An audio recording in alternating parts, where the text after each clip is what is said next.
Just getting low in the overgrown road that we follow. My name's Christopher Szecsey, and I'm with the class of 1967, and I'm from Northern California, West Sonoma County. But at the time I went to Verde Valley, I was from Southern California.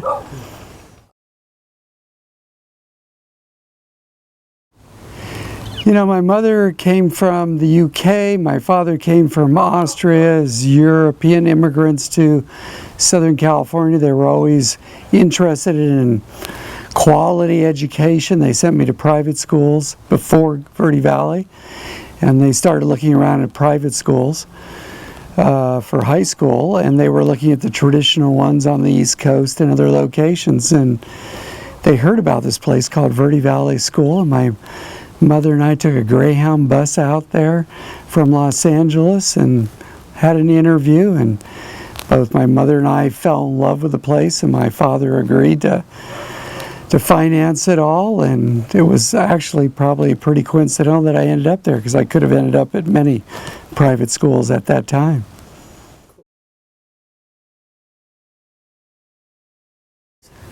Overwhelmed with feeling welcomed and valued and included in the student body would be my first response. My second would be the sense of openness and space and the opportunity to connect with my environment, surroundings, nature.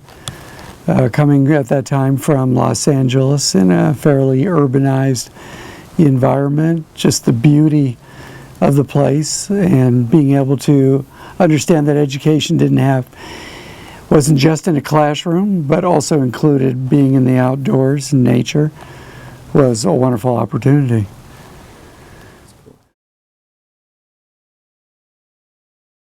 Absolutely, I would say off campus. There were so many of our class that as much time as we were able to find to go off campus and go down to Big Rock and be on the creek was magical and certainly enhanced the feeling of being in this beautiful, wonderful place.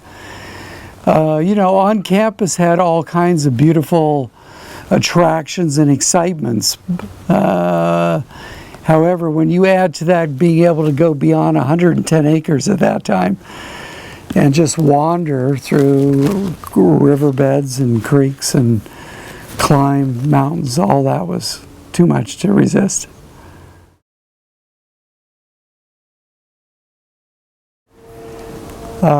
Clearly Joe Brown was really impressive for me. You may remember or know that he was the anthropology teacher at the time. I came into that school already interested in other cultures because of my parents being European immigrants, and I just was so appreciative of how he just opened up other culture, especially Native American culture, which of course was absolutely germane to the whole Verde Valley school experience, and his whole sense of freedom in engaging and comfort in engaging with other cultures was very powerful. And you know, to this day I would say a lot of who I am as somebody who engages with other culture comes from those initial anthropology classes. There were certainly other teachers, you know, Cliff Perkins, Danny Saltzman, that also had their influences, but it certainly all started with Joe.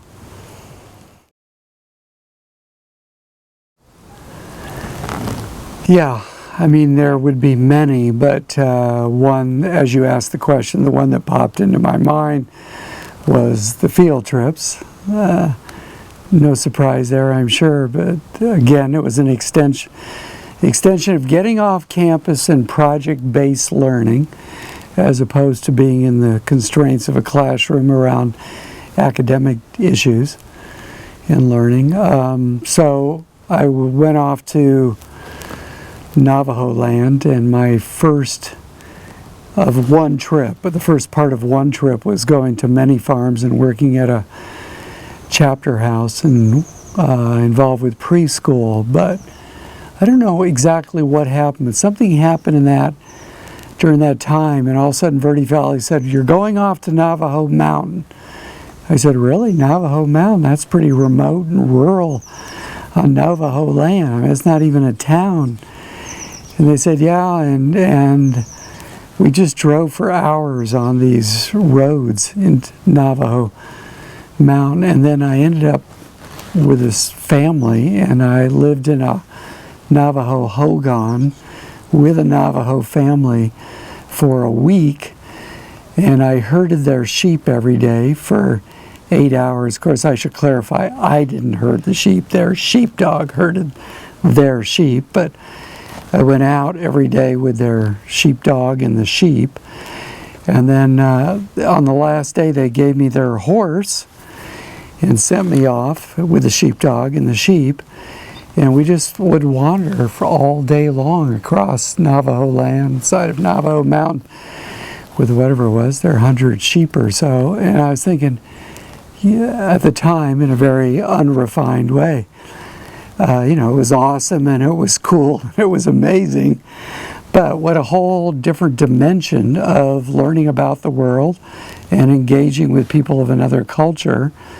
One, that they were accepting of me as a white person to live with them, and two, that I had this opportunity, and there was enough respect during that time about Verde Valley School that we as white privileged young people were actually invited and accepted into other cultures such as Mexico, as well as Navajo land and Native American land, and how much that spoke about Verde Valley's reputation and credibility.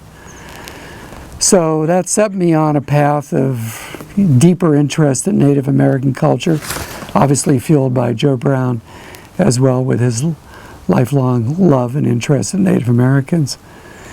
And that has continued.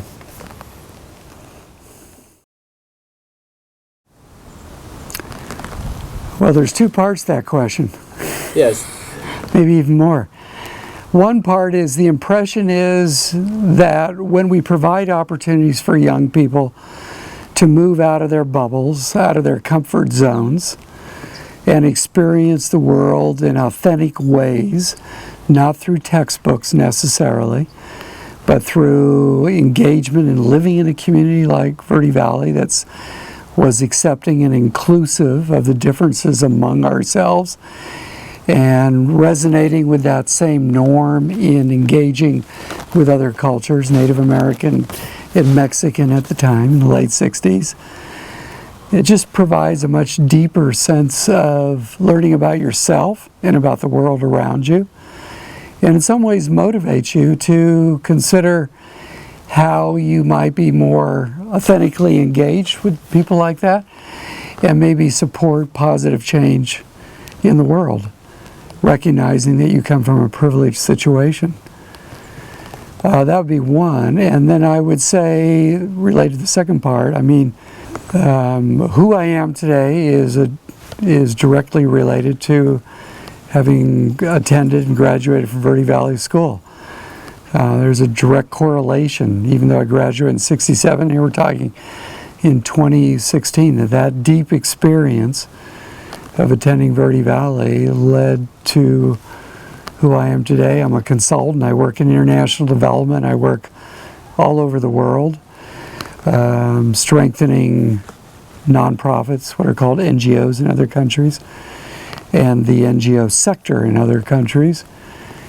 And, many times people will say, "Christopher, you're a Caucasian guy and you're coming into working with Muslim women in Kuwait." I'm using that example because this year I spent 2 times visiting Kuwait, working with a national leading NGO, all-women activist group.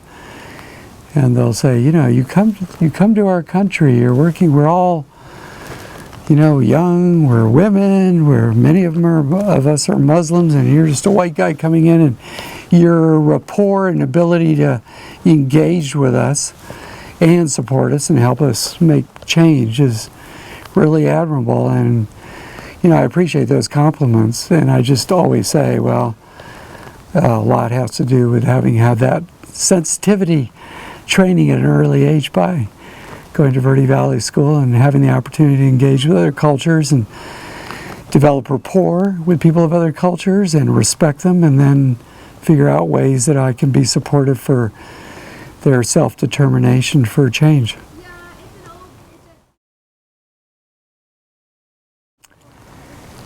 Well, coming as a very uptight and anxious young person from Southern California at the time, who was more concerned about fitting into a peer group and had no understanding of what it meant to be an individual or a person with my own thoughts as opposed to the peer group's thoughts. I know that I struggled a lot the first year to figure out how to fit in and how to feel comfortable at Verde Valley School. So I guess the most important limited pearl of wisdom would be just give yourself time. It's not going to be easy, but if you're open to the experience and having experiences that may be very different than what your comfort level would allow for, then you will grow in that experience and you will become one amazing and impressive human being through that experience. But give it time.